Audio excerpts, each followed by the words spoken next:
இந்த third compound நம்ம வந்து பிரைமரியா செகண்டரியா டெர்ஷியரியா செக் பண்ண போறோம். ஓகே. அப்ப அங்க என்ன குடுத்துருக்காங்க பார்த்தீங்கன்னா, ஃபர்ஸ்ட் நீங்க செக் பண்றதுக்கு முதல்ல ஃபங்ஷனல் குரூப் எங்க இருக்குன்னு பார்க்கணும். இதான் நமக்கு ஃபங்ஷனல் குரூப் இல்லையா? ஃபங்ஷனல் குரூப் வந்து OH வந்து இருக்குது. OH அட்டாச் ஆகிருக்கிற கார்பன் ஆட்டம் என்னது? இதான் அந்த கார்பன் ஆட்டம். இந்த கார்பன் ஆட்டம் ஃபர்தரா நமக்கு என்ன இருக்குது? ஒரே ஒரு கார்பன் வந்து அட்டாச் ஆயிருக்குது. ஸோ இந்த காம்பவுண்ட் என்னன்னு பார்த்தீங்கன்னா, பிரைமரி காம்பவுண்ட். இந்த compound is the primary compound 1ன்னு கூட போடலாம். இல்ல நீங்க பிரைமரி எழுதினாலும் சரிதான். ஓகேவா? ஸோ இது வந்து என்னன்னா பிரைமரி காம்பவுண்ட். நெக்ஸ்ட் என்ன பண்ணலாம்? இதுக்கு நம்ம வந்து IUPAC நேம் வந்து ட்ரை பண்ணி பார்ப்போம். அப்ப IUPAC நேம் எழுதும்போது, அப்ப நம்ம மெயின் செயின் வந்து நமக்கு வந்து ஈஸியா வந்து சூஸ் பண்ணிடலாம். அதுல ஒரே ஒரு செயின் தான் நமக்கு வந்து இருக்குது. இது எல்லாமே நமக்கு வந்து மெயின் செயின்ல தான் நமக்கு வந்து இருக்குது.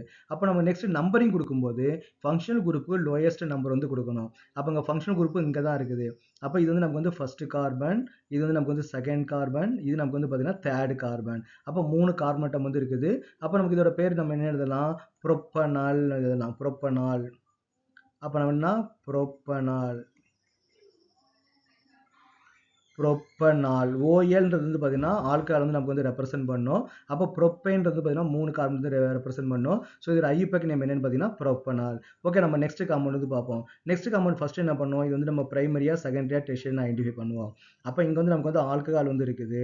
அப்ப ஆல்கஹால்னு பார்த்தீங்கன்னா, இங்க வந்து இந்த அட்டாச் ஆகிருக்கிற கார்பன் ஆட்டம், இந்த கார்பன் ஆட்டம். இந்த கார்பன் ஆட்டம் ஃபர்தரா 2 கார்பன் வந்து அட்டாச் ஆயிருக்குது. இங்க ஒரு கார்பன், இங்க ஒரு கார்பன். 2 கார்பன் வந்து அட்டாச் ஆயிருக்குது. ஸோ இது வந்து பார்த்தீங்கன்னா செகண்டரி. ஸோ இது என்ன காம்பவுண்ட்? Secondary compound. ஓகே, நம்ம என்ன சொல்லலாம்? இது வந்து செகண்டரி காம்பவுண்ட் நம்ம வந்து சொல்லலாம். ஓகேவா? ஸோ நெக்ஸ்ட் என்ன பண்ணலாம்? இது வந்து IUPAC நேம் வந்து குடுக்கணும். அப்ப IUPAC நேம் குடுக்கும்போது, இங்க அலிஃபாட்டிக்கும் இருக்குது, அரோமேட்டிக்கும் இருக்குது. அப்ப நம்ம அலிஃபாட்டிக் இம்பார்ட்டன்ஸ் குடுக்கணுமா? அரோமேட்டிக் இம்பார்ட்டன்ஸ் குடுக்கணுமான்னு பார்த்தீங்கன்னா, அலிஃபாட்டிக் தான் நமக்கு வந்து இம்பார்ட்டன்ஸ் குடுக்கணும். ஏன்னா அலிஃபாட்டிக் தான் நமக்கு என்ன இருக்குது? ஃபங்ஷனல் குரூப் வந்து இருக்குது இல்லையா? அப்ப அங்க அலிஃபாட்டிக் தான் நம்ம வந்து மெயின் செயின வந்து நம்ம வந்து கன்சிடர் பண்ணணும். அப்ப மெயின் செயின்ல இங்க எத்தனை கார்பன் ஆட்டம் வந்து இருக்குதுன்னு பார்த்தீங்கன்னா, 2 கார்பன் ஆட்டம் வந்து இருக்குது.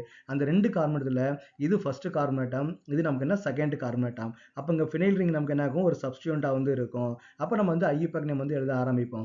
ஃபர்ஸ்ட் நம்ம என்ன பண்ணணும்? சப்ஸ்டிட்யூயன்ட் நேம் வந்து எழுத ஆரம்பிக்கணும். அப்ப ஃபர்ஸ்ட் பொசிஷன். அப்ப ஃபர்ஸ்ட் பொசிஷன் நமக்கு என்ன இருக்குன்னு பார்த்தீங்கன்னா, ஃபினைல் வந்து இருக்குது இல்லையா? அப்ப ஃபர்ஸ்ட் பொசிஷன் வந்து ஃபினைல் வந்து இருக்குது. 1 phenyl. Okay, so 1 phenyl and பார்த்தீங்கன்னா 2 கார்பன் தான் நமக்கு வந்து இருக்குது. அப்ப ஈத்தேன் 1 ஆல் வந்து நம்ம எழுதணும். ONன்றது பார்த்தீங்கன்னா நமக்கு வந்து ஆல்கஹால் வந்து ரெப்ரசென்ட் பண்ணணும். 1 ஃபினைல் எத்தனால்னு எதுனாலும் நமக்கு வந்து கரெக்ட் தான். இல்ல ஈத்தேன் 1 ஆல் எதுனாலும் நமக்கு வந்து கரெக்ட் தான். So this is the IUPAC name of this compound.